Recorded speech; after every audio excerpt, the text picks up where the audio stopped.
कोविडमध्ये आपल्या सगळ्या सणांवर, लग्न समारंभांवर जसे निर्बंध लागले होते तसेच निर्बंध आता मराठा समाजाच्या लग्न समारंभांवरही लागणार आहेत। वैष्णवी हगवणे आत्महत्या प्रकरणाचा सिरियसनेस लक्षात घेता आता मराठा समाजानं लग्नासाठीची थेट आचारसंहिता जाहीर केली आहे।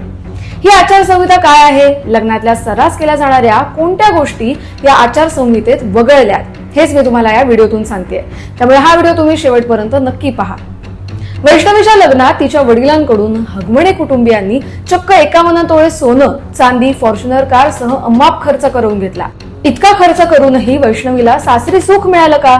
तर नाही, तिला गंभीर जाचाला सामोरं जावं लागलं। शेवटी सततचा अत्याचार सहन करून त्या मुलीनं आत्महत्या केली। या अशाच घटना मराठा समाजात घडू नये, आणखी वैष्णवींचा जीव जाऊ नये म्हणून आता समाजाकडून खबरदारी घेतली जाते। या आचारसंहितेत कोणत्या गोष्टींचा समावेश आहे हे पाहूया। 100 ते 200 लोकांच्या उपस्थितीतच लग्न सोहळा करता येणार आहे। लग्नात हुंडा देऊ नका, उगाच देखावा नको, लग्नात डीजे नको, पारंपरिक वाद्य नको, लोककलावंतांना संधी द्या। प्री वेडिंग शूट बंद करा आणि केलं तर जाहीर दाखवू नका।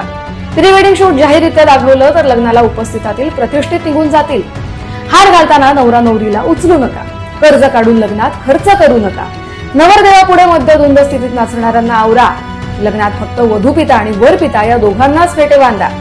भेटवस्तूच्या ऐवजी पुस्तकं, झाडाची रोपं, रोख असा आहेर द्या। इच्छा असेल तर मुलीच्या नावे एफडी करा। जेवढ्यात 5हून जास्त पदार्थ नको, साखरपुडा, हळद, लग्न एकाच दिवशी करा, असे काही नियम या आचारसंहितेत आहेत। तुम्हाला काय वाटतं, असे निर्बंध घालणं किंवा आचारसंहिता घालून वैष्णवीसारखी प्रकरणं थांबतील का? किंवा मराठा समाजानं लावलेले हे निर्बंध अगदी बरोबर आहेत असंही तुम्हाला वाटतं का? त्या व्यतिरिक्त तुमच्याकडे काही पर्याय आहेत का?